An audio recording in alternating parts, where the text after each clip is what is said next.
Vamos a hablar ahora de economía ambiental nuevamente en este video, partiendo de la base que los recursos naturales y ambientales son escasos y que nosotros, los seres humanos, tenemos que utilizar racionalmente esos recursos para beneficio nuestro y de las generaciones futuras. El estudio de la naturaleza en su papel de proveedor de materias primas en todo lo que tiene que ver con el sector primario se denomina recursos naturales, y el estudio del flujo de los residuos y su impacto en el mundo natural se denomina básicamente economía ambiental. Para asegurar a las generaciones venideras un ambiente de calidad de vida bueno, tenemos que obligar a los gobiernos o permitir que los gobiernos de cada país fomenten lo siguiente. Primero, monitoreo permanente de la contaminación, creación de normas jurídicas para la protección del medio ambiente, creación de impuestos para aquellos productores que contaminen, utilizando métodos directos o métodos indirectos.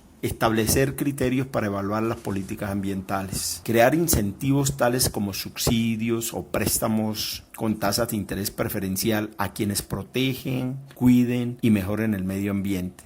Se deberá establecer una política gubernamental estricta para el control de la contaminación del agua y del aire y de los desechos peligrosos. Hay que desarrollar, promover y fomentar la economía del reciclaje, porque no es renovable el recurso que se agota y que no se regenera en corto plazo. Es renovable en cambio aquel que se recupera luego de su utilización, como puede suceder con el agua, con los recursos biológicos, vegetales, los recursos animales, siempre y cuando el animal le permitan estar en edad adulta que pueda procrear. De acuerdo con este concepto clásico de categorización de los recursos naturales, los yacimientos minerales como fuentes de materia prima son recursos no renovables, y el agua para el consumo humano o la madera de los bosques es renovable. Sin embargo, es cada vez más complicado y costoso potabilizar agua para beber debido a la cantidad de contaminantes que nosotros los humanos colocamos en las superficies del agua o en las aguas subterráneas.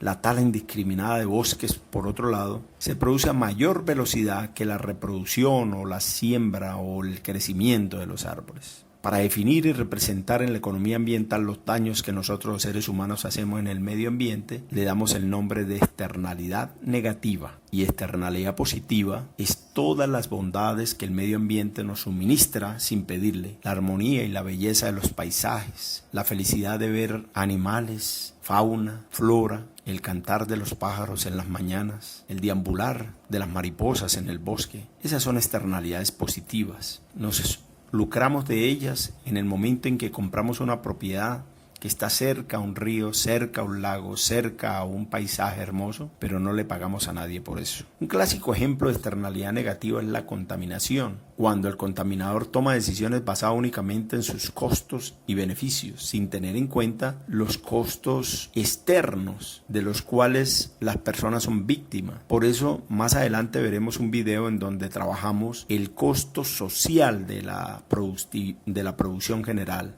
como el costo privado, incluyendo además el costo marginal externo, es la sumatoria de esas dos cosas, viene a ser el costo social de un producto contaminante. Por ahora nos interesa el cambio climático, porque es apremiante y urgente hacer algo para evitar los gases de efecto invernadero. Su acumulación en la atmósfera está mostrando un calentamiento global en el universo, con las consecuencias que la alteración del clima nos trae, como la disminución en la productividad agrícola, ganadera y demás. Vamos a ver este video a ver si tomamos conciencia de lo que significa el cambio climático y de lo que tenemos que tener en cuenta.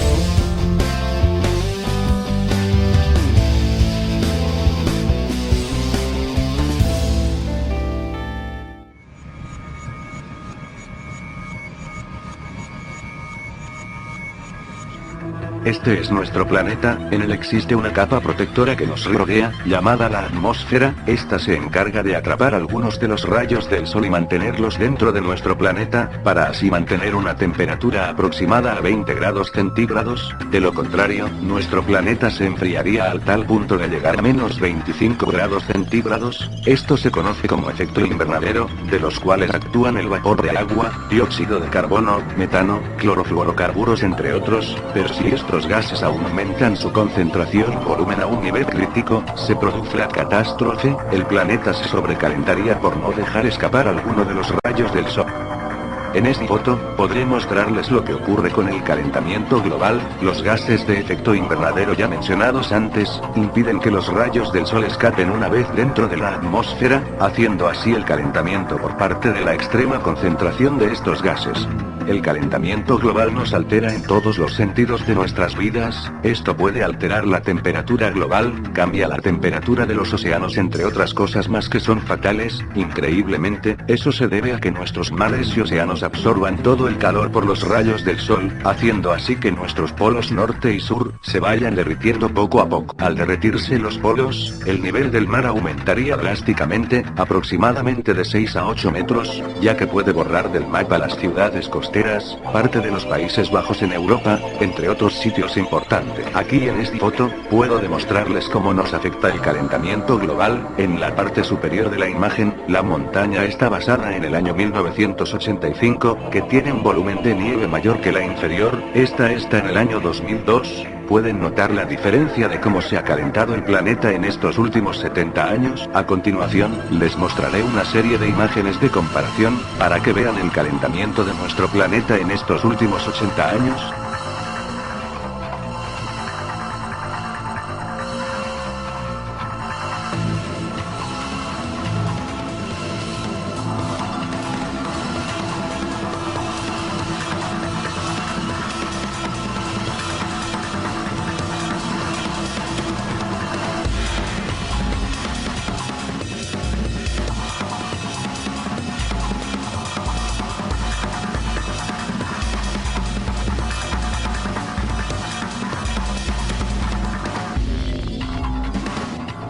Como pudieron observar, el planeta se ha estado calentando desde los últimos 80 años. Esto se debe a la quema de combustibles fósiles, desforestaciones, extracción de materiales, entre otras cosas.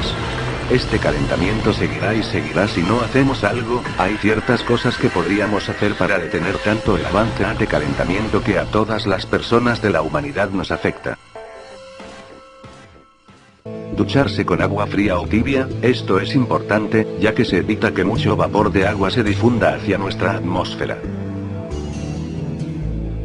Planta uno o más árboles. Nuestros árboles absorben las grandes cantidades de dióxido de carbono y libera oxígeno suficiente como para 2 personas en todo el resto de sus vidas. Camina, usa transporte público, usa bicicleta, o usa tu automóvil con moderación. Esto ayuda con los problemas de tráfico de tu ciudad y reduce el dióxido de carbono emitido por los autos. Recicla lo que puedas, separa tu basura entre metales, papeles, cartón, plásticos y lo que puedas, no botes o malgastes el agua.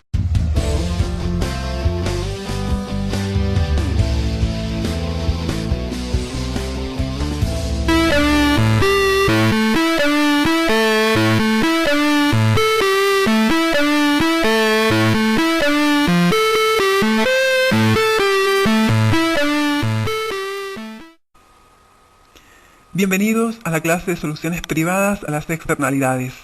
Vamos a comenzar con un breve repaso de las externalidades, el concepto, las consecuencias y los tipos, para luego analizar específicamente los tipos de soluciones privadas y por último concluir con el estudio del teorema de Coase.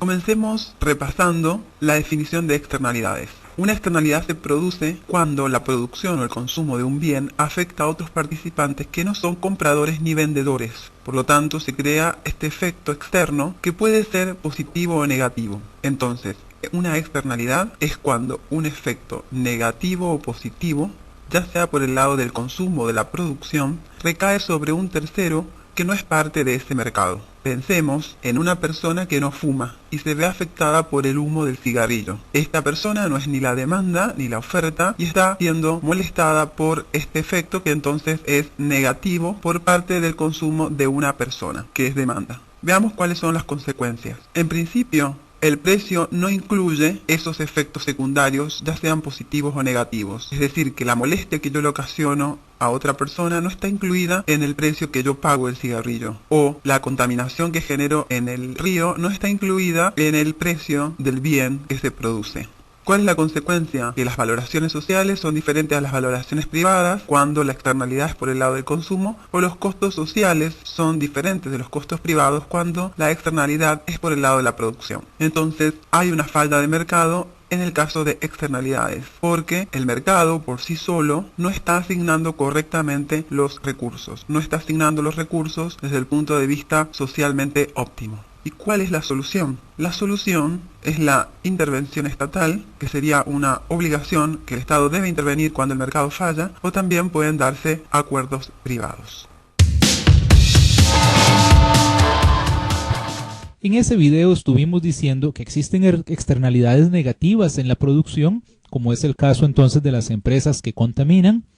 Mencionamos que pueden haber externalidades negativas en el consumo, como cuando alguien tiene una fiesta muy ruidosa, o externalidades negativas, por ejemplo, como el uso de motocicletas que produce una cantidad de ruido excesiva y contaminan el entorno, o como las empresas que destruyen el medio ambiente y afectan a las comunidades vecinas. También tenemos externalidades positivas, como es el caso de la producción de miel, donde las abejas ayudan a la polinización y pueden ayudar entonces a otras producciones. Luego tenemos externalidades positivas en el consumo, como es en el caso de la salud, que cuando una persona entonces se cura de una enfermedad o previene una enfermedad, está evitando que otras personas más se contagien también. O bien cuando se restaura un edificio antiguo donde se mejora el paisaje y eso genera bienestar para todos los que pasan por ahí. O el caso de la educación, donde no solamente se beneficia a la persona que recibe esa educación, sino también la sociedad en general.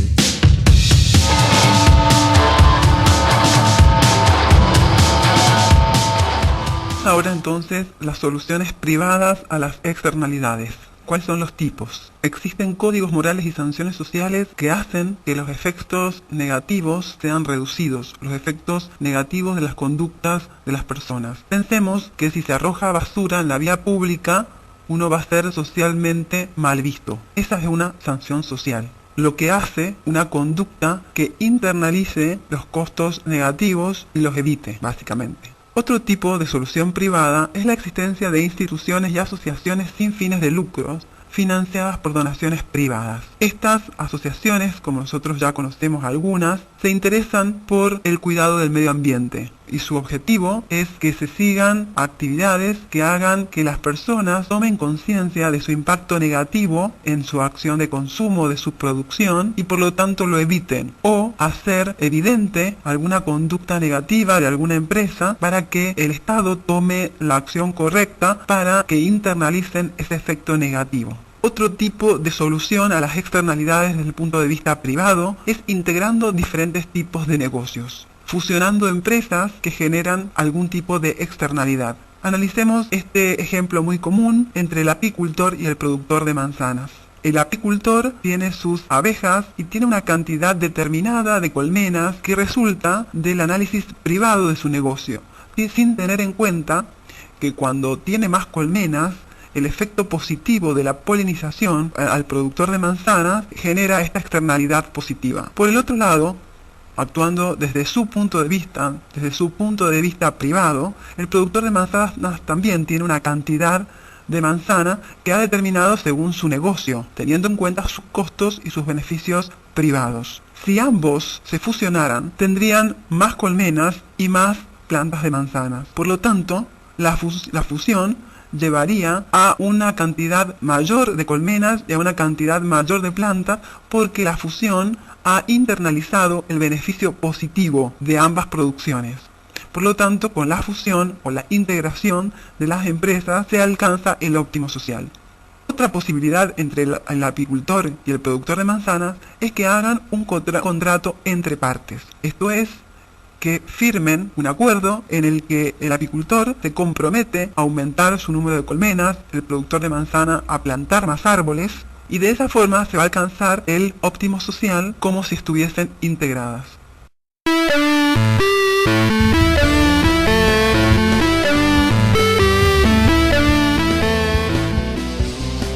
De la diapositiva anterior vimos que las partes privadas pueden llegar a un acuerdo y solucionar las externalidades para llegar así al óptimo social. El teorema de Coase se ocupa de la eficacia del mercado para resolver el problema de las externalidades en algunas circunstancias. ¿Qué dice el teorema de Coase? Que si las partes privadas pueden negociar sin ningún costo o con bajos costos sobre la asignación de los recursos, resuelven por sí mismas el problema de las externalidades y alcanzan un resultado eficiente. Pero es necesario, además, que los derechos de propiedad estén bien definidos, es decir, que se sepa quién tiene derecho a qué. Entonces, se va a tener claro la base de la negociación y cómo negociar. Veamos un ejemplo. Luis tiene un perro que ladra y molesta a María, que es su vecina. Saber quién tiene derecho es fundamental. Si Luis tiene derecho a tener el perro o María tiene derecho a la tranquilidad. Entonces se da una distribución de los derechos de propiedad. Por ejemplo,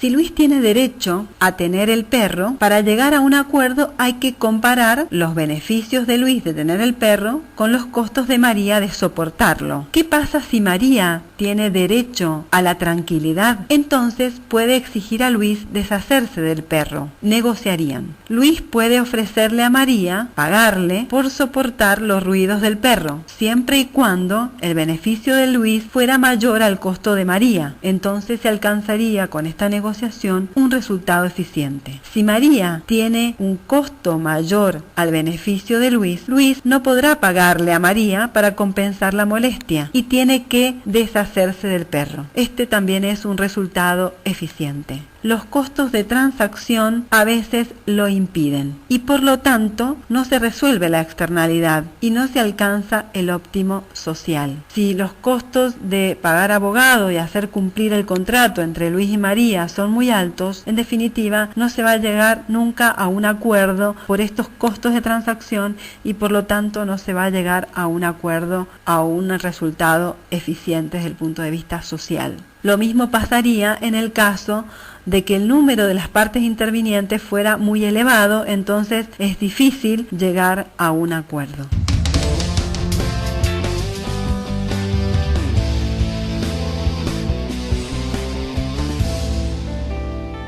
Bienvenidos a la clase de bienes públicos. Los bienes públicos son un caso extremo de externalidad positiva. Las condiciones que se dan cuando existen bienes públicos es que el beneficio de provisión de una cantidad determinada es indivisible. ¿Qué significa esto? Que provista una cantidad determinada del bien se beneficia a todos, independientemente compren o no el bien. Todos los individuos consumen la cantidad total provista del bien público. No se da que cada uno tome una parte. Otra de las condiciones es que el costo marginal de proveerlo a una persona más es cero. Esto es, dado que todos consumen una cantidad determinada de ese bien, si se suma una persona más al consumo, el costo de satisfacer a esa persona es nulo. Veamos las características de rivalidad y exclusión que son fundamentales para la definición de bienes públicos.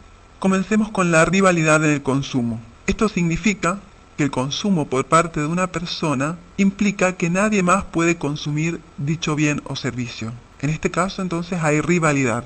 Por ejemplo, una manzana tiene rivalidad en el consumo. Si yo la consumo, nadie más lo hará. Lo mismo con un asiento de un bus, con una ropa. Son bienes privados. Los bienes privados tienen rivalidad en el consumo. La rivalidad hace que uno esté dispuesto a pagar el bien para apropiarse del beneficio. Los bienes públicos no son rivales. El consumo de una persona no afecta la satisfacción de otro. Ejemplo, el alumbrado público. El alumbrado público no tiene rivalidad en el consumo. Que una persona se vea beneficiado por este bien o servicio no afecta la satisfacción de otra. También pensemos en la señal de televisión abierta. No hay rivalidad en el consumo. Que una persona esté consumiendo esa señal no afecta la disponibilidad para otra. Pasemos a la característica de exclusión en el consumo.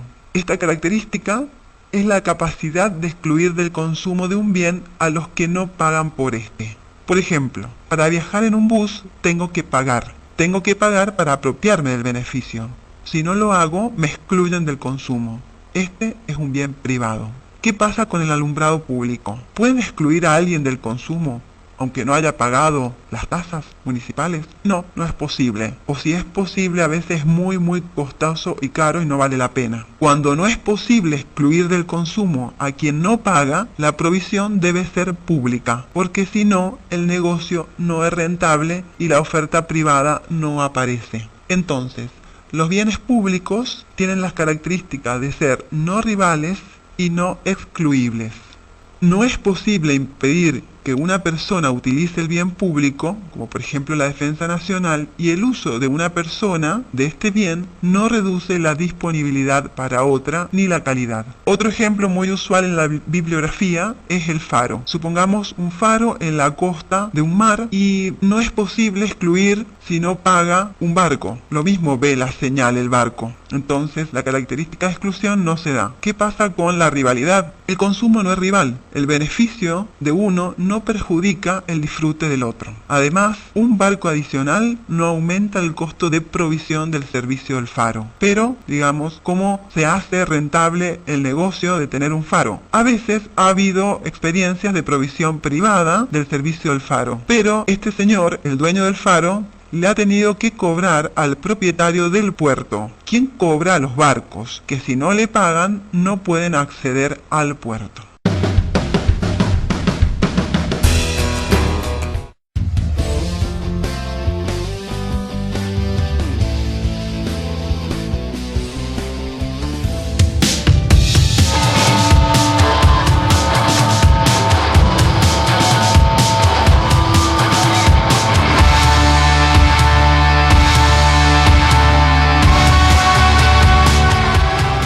Vamos a presentar primero varias ilustraciones para exponer el concepto de los bienes privados y de los bienes públicos y las diferencias que hay.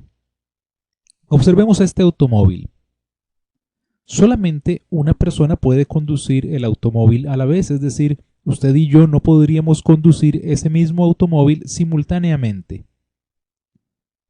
Entonces podemos decir que existe rivalidad en el consumo. Existe rivalidad siempre que el mismo bien no pueda ser consumido simultáneamente por más de una persona. Esto ocurre con muchos otros bienes. Usted y yo, por ejemplo, no podríamos usar el mismo pantalón simultáneamente o comer la misma galleta a la vez. Entonces, estamos hablando de bienes en los cuales existe rivalidad en el consumo. Adicionalmente, este automóvil se vende a un determinado precio. Eso quiere decir que no cualquiera puede tener o utilizar este automóvil a no ser que pague por él. Por lo tanto, existe exclusión en el consumo. El pago de un precio es el principal mecanismo de exclusión, aunque existen algunos otros. El tener que pagar un precio significa que solamente algunas personas pueden consumir el bien. Entonces, bienes que poseen rivalidad en el consumo y exclusión en el consumo son los bienes que conocemos como bienes privados. El caso, decíamos, del automóvil, del pantalón o de una galleta. Pero no todos los bienes poseen rivalidad en el consumo y exclusión. Veamos esta otra situación. Aquí tenemos un campo de golf. Este campo de golf sí puede ser utilizado por varias personas simultáneamente.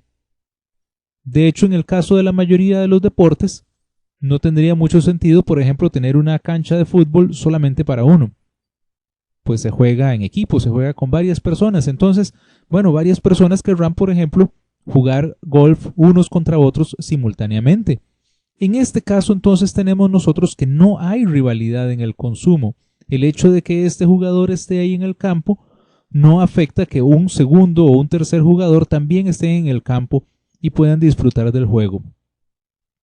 Ahora bien, igual que en el caso del automóvil, se cobra por el uso del campo de golf, es decir, hay exclusión en el consumo. Aquí tenemos entonces un bien en el cual no hay rivalidad, pero sí hay exclusión. Este es lo que conoceríamos como un bien semiprivado. Y existen pues diferentes tipos de bienes en los cuales no hay rivalidad, pero sí hay exclusión. Hay muchos bienes por los cuales pagamos, por ejemplo, vamos al cine y todos vemos simultáneamente la misma película, no hay rivalidad en el consumo y hay exclusión, pues obviamente el que no paga no puede entrar al cine. Observemos un ejemplo más. Aquí tenemos un parque de un vecindario. En este parque, muchas personas pueden disfrutar del parque a la vez, igual que el campo de golf. Así es que entonces tendríamos, pues que en principio no hay rivalidad en el consumo, a no ser que muchas personas estén simultáneamente en el parque. Por ejemplo, si muchos niños pretenden usar el mismo juego a la vez, todos quieren usar el tobogán a la vez, pues entonces empieza a haber cierta rivalidad. Ahora bien, el parque no se cobra por su uso. Tenemos en este caso pues que no hay exclusión en el consumo. Nos encontramos ciertos bienes en los cuales no hay rivalidad en su consumo o hay alguna cierta rivalidad en el consumo, pero no hay exclusión, no se cobra por su uso. Veamos aquí un ejemplo de esta misma situación. Observemos la calle que está a la izquierda. Esta calle no se cobra nada por transitar por ella, no hay un peaje ni ningún tipo de mecanismo de exclusión y en ese caso la calle no está congestionada, por lo tanto no existe ninguna rivalidad. Pero en el caso de la calle que está a la derecha, que está sumamente congestionada, nos encontramos con que no hay exclusión, no se paga tampoco por transitar por esta vía. Sin embargo, al estar sumamente congestionada, nos encontramos con que sí hay rivalidad y muchas veces vemos hasta un conductor enojado con otro o enojado en general porque hay mucho congestionamiento y no puede avanzar. Muestra pues de la rivalidad que se empieza a dar en el consumo del bien. Ahora observemos esta otra. Aquí tenemos el alumbrado público que se da en una carretera o que se da en algún vecindario. Muchas personas pueden disfrutar del alumbrado público a la vez. Así es que entonces tenemos que no hay rivalidad en el consumo. Y realmente el que una persona esté ahí, digamos, no le resta luz a otro. Por lo tanto, no existe ningún tipo de rivalidad en el consumo. Y tampoco se cobra a las personas que van transitando por ahí por su uso. Por lo tanto, no hay exclusión en el consumo. Así es que nos encontramos con que el alumbrado público sería un bien público puro. Tenemos, por ejemplo, el caso del aire. El aire tampoco hay rivalidad en su consumo, tampoco hay exclusión, así es que sería un bien público puro. O, por ejemplo, la defensa nacional. No hay rivalidad en su consumo y tampoco hay exclusión. Así es que nos encontramos ahí con otro bien público puro.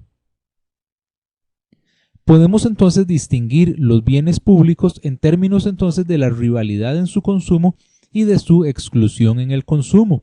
Si existe rivalidad y exclusión, estaríamos hablando de bienes privados, como dijimos, un automóvil, un alimento, entre otros. Si no existe rivalidad, pero sí existe exclusión, hablamos entonces de un bien semiprivado, como dijimos el campo de golf o puede ser la televisión por cable. Ahora bien, un bien público común sería aquel que sí tiene cierta rivalidad en el consumo, pero no hay exclusión, como el caso que dijimos del parque o la calle. Y el bien público puro no tiene exclusión ni rivalidad. Observamos el ejemplo del alumbrado público o la defensa. Así es que observemos que el hecho de definir un bien público no está tanto en la propiedad del bien, sino en qué tanto existe exclusión principalmente y en qué medida se da rivalidad en su consumo.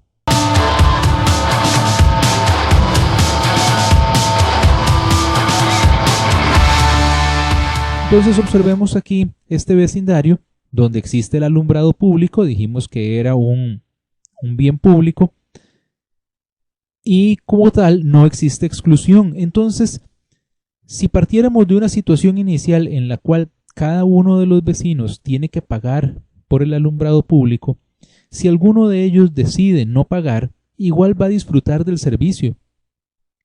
No sería justo que porque él no paga, entonces se le quite el servicio a todos los demás. Así que entonces este vecino sabría que si él no paga, igual disfruta del servicio. En consecuencia, ninguno va a tener incentivo para pagar. Por lo tanto, entonces aparece este problema del parásito. En el caso de los bienes públicos, entonces existe un incentivo para que las personas puedan consumir sin pagar, ya que no se les puede excluir entonces de su consumo.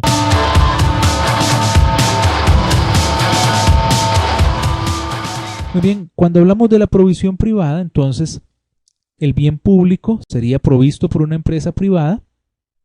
Si ésta no puede financiar esa producción, dado el problema del parásito, entonces no podría ser producido ese bien de esa manera. Nos encontramos, por ejemplo, las aceras en las calles. No vemos ninguna empresa interesada en producir aceras por todos lados.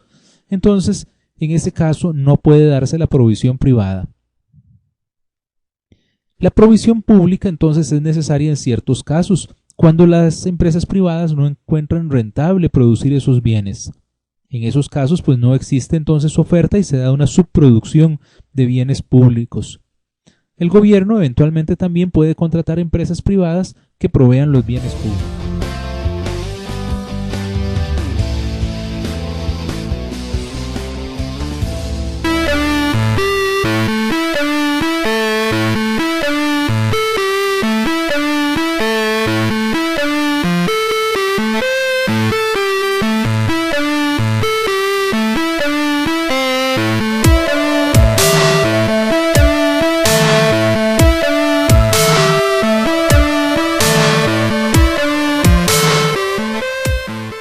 Supongamos que tenemos una cierta zona que es atravesada por un río. Y en este lugar habitan algunas personas. El lugar es bastante agradable, es muy limpio, y eso lo motivó a usted a poner un negocio. Usted puso un restaurante al lado del río, la gente llega a disfrutar del paisaje y comen al lado del río. Usted tiene ahí un buen negocio en armonía con la naturaleza. Sin embargo, río arriba llegué yo y puse una fábrica. Mi fábrica produce, por ejemplo, insecticidas. Mi producto es algo contaminante. Resulta que yo como productor, mi fábrica tiene unos costos de producción. Estos costos de producción, que los conocemos bien de los cursos de contabilidad de costos, serán los costos de los materiales, los costos de la mano de obra, los costos indirectos, los gastos administrativos, de ventas, financieros, etcétera. Todos los costos y gastos que una empresa puede tener.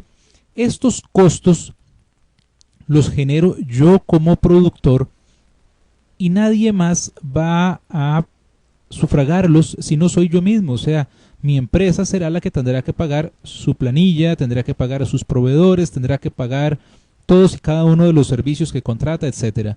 Entonces, tenemos que estos son los que llamamos costos privados. Son costos, entonces, que son producidos por alguien y recaen sobre ese mismo productor. Eso es lo que tenemos, que es un costo privado. Ahora bien, en esta situación nos encontramos con algunos otros costos adicionales. Yo encuentro muy cómodo, muy barato, empezar a lanzar mis desperdicios al río. Y esa agua que era limpia, que era cristalina, empieza a ponerse turbia. El agua empieza entonces a estar contaminada. Y entonces empiezan a morirse los peces y empieza a haber toda una afectación. Esta agua contaminada y esta afectación a la flora y la fauna empiezan a afectar, por ejemplo, la salud de las personas que ahí viven. Y también tenemos que empieza a afectarse su negocio. Ya nadie va a querer llegar a comer al lado de un río contaminado. Estos costos no son costos privados. Estos son costos que llamamos externos. Es decir, yo no voy a pagar el médico de esas personas cuando se enferman, ni yo voy a llegar a pagarle a usted por los clientes que ha perdido su negocio. Esos son costos que yo estoy produciendo, sin embargo yo no estoy pagando. Por eso decimos entonces que un costo externo es un costo que no recae en el productor del bien o servicio, sino que cae en otros productores o en otros consumidores. Ahora observemos algo importante. El equilibrio eficiente es esta cantidad Q sub 2, no nos lleva la contaminación a cero. en Q sub 2 siempre va a existir contaminación. Por lo tanto, podemos hablar de un cierto nivel eficiente de contaminación. Y el asunto es que el producto que esta empresa produce es necesario en la sociedad también. Lo que se requiere entonces es producir en un punto donde el costo marginal de esta contaminación no exceda al beneficio marginal que se obtiene por el producto. Hay un aspecto importante aquí con los derechos de propiedad. Las externalidades aparecen por causa de la ausencia de derechos de propiedad. Los derechos de propiedad son títulos legalmente establecidos sobre la propiedad, el uso o la distribución de los factores de producción y los bienes y servicios, y que pueden ser reclamables ante una corte. El establecimiento entonces de derechos de propiedad permite alcanzar la eficiencia. Si existiera, por ejemplo, un dueño del río, entonces el contaminador tendría que enfrentar todos los costos y el mercado haría que el costo marginal social sea igual al costo marginal privado. Por ejemplo, si la empresa fuera dueña del río o si los habitantes fueran dueños del río, entonces la empresa no podría contaminar de igual manera el río. Por lo tanto, entonces, los derechos de propiedad juegan un papel importante aquí. Ronald Coase planteó lo que se llamó el teorema de Coase. Él planteó que si se daban tres condiciones, la primera es si existen derechos de propiedad, la segunda es si solo un número pequeño de participantes están involucrados y la tercera es si los costos de transacción son bajos, entonces las transacciones privadas son eficientes. Eso implica que no van a haber externalidades. Entonces la primera, si existen derechos de propiedad, es decir, si hubiera un dueño del río. La segunda, si hubieran pocos participantes involucrados, por ejemplo, solamente la fábrica, el restaurante y unos pocos vecinos. Y la tercera, si el costo de establecer algún tipo de negocio, de convenio, de pacto entre las partes para regular el nivel de contaminación, entonces podríamos tener una situación en la cual el resultado sea eficiente y si es eficiente no hay externalidad. Este resultado es el mismo independientemente de quién sea el poseedor de los derechos de propiedad. Es decir, si la empresa es la dueña del río, entonces los otros no tendrían derecho a reclamar una afectación. Al contrario ocurriría si los vecinos fueran los dueños del río, entonces sería la empresa la que no tendría derecho de contaminarlo. Ahora, ¿cómo se puede solucionar el problema? Porque nos encontramos con que en esta situación nadie es dueño del río, igual que nadie es dueño del aire, nadie es dueño del mar, nadie es dueño de los peces que están en el mar y así nadie es dueño de muchos otros bienes. Entonces nos encontramos con que el teorema de Coase no se cumple en todos los casos. Entonces, cuando el mercado falla, se requiere la acción del gobierno. Hay tres acciones principales que los gobiernos utilizan para enfrentar los costos externos, que son los impuestos, los cargos por emisiones y los permisos negociables. Hablemos de los impuestos. El gobierno puede entonces establecer un impuesto que sea igual al costo marginal externo.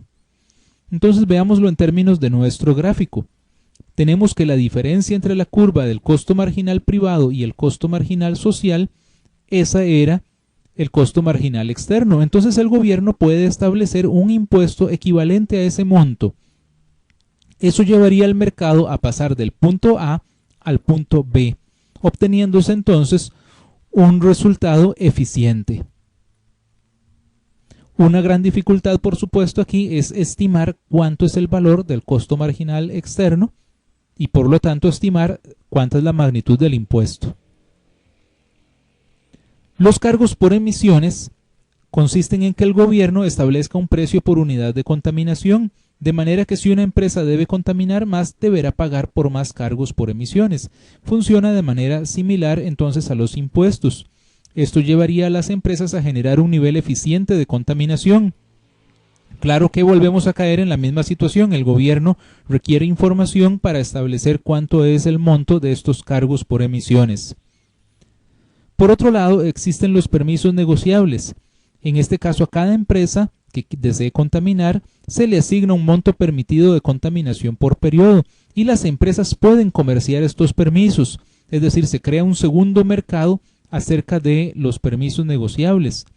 el precio de este mercado entonces confrontaría a los contaminadores con el costo social, de manera entonces que si desean contaminar más van a tener que comprar más permisos, van a tener que pagar más.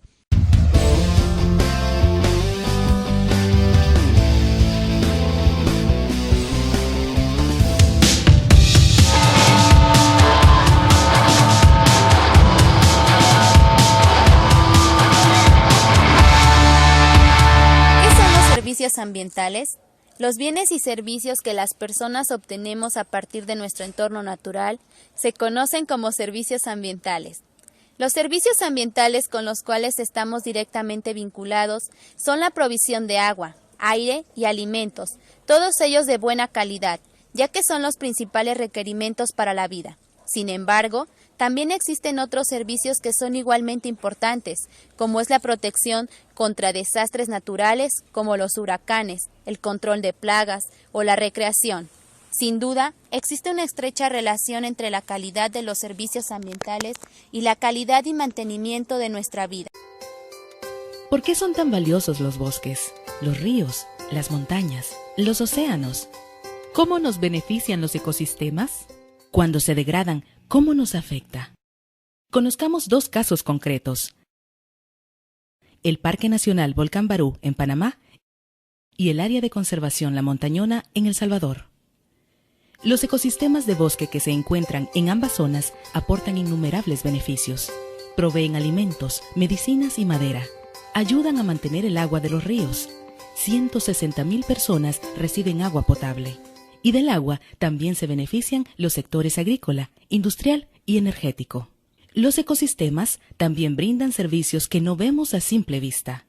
Almacenan el dióxido de carbono, regulan el clima, previenen la erosión y reducen los riesgos ante inundaciones y tormentas. La agricultura y ganadería en la región no podrían subsistir sin los servicios naturales de drenaje de agua y fertilización del suelo. Y a esto se suma el potencial aprovechamiento de estas áreas para la recreación y el turismo.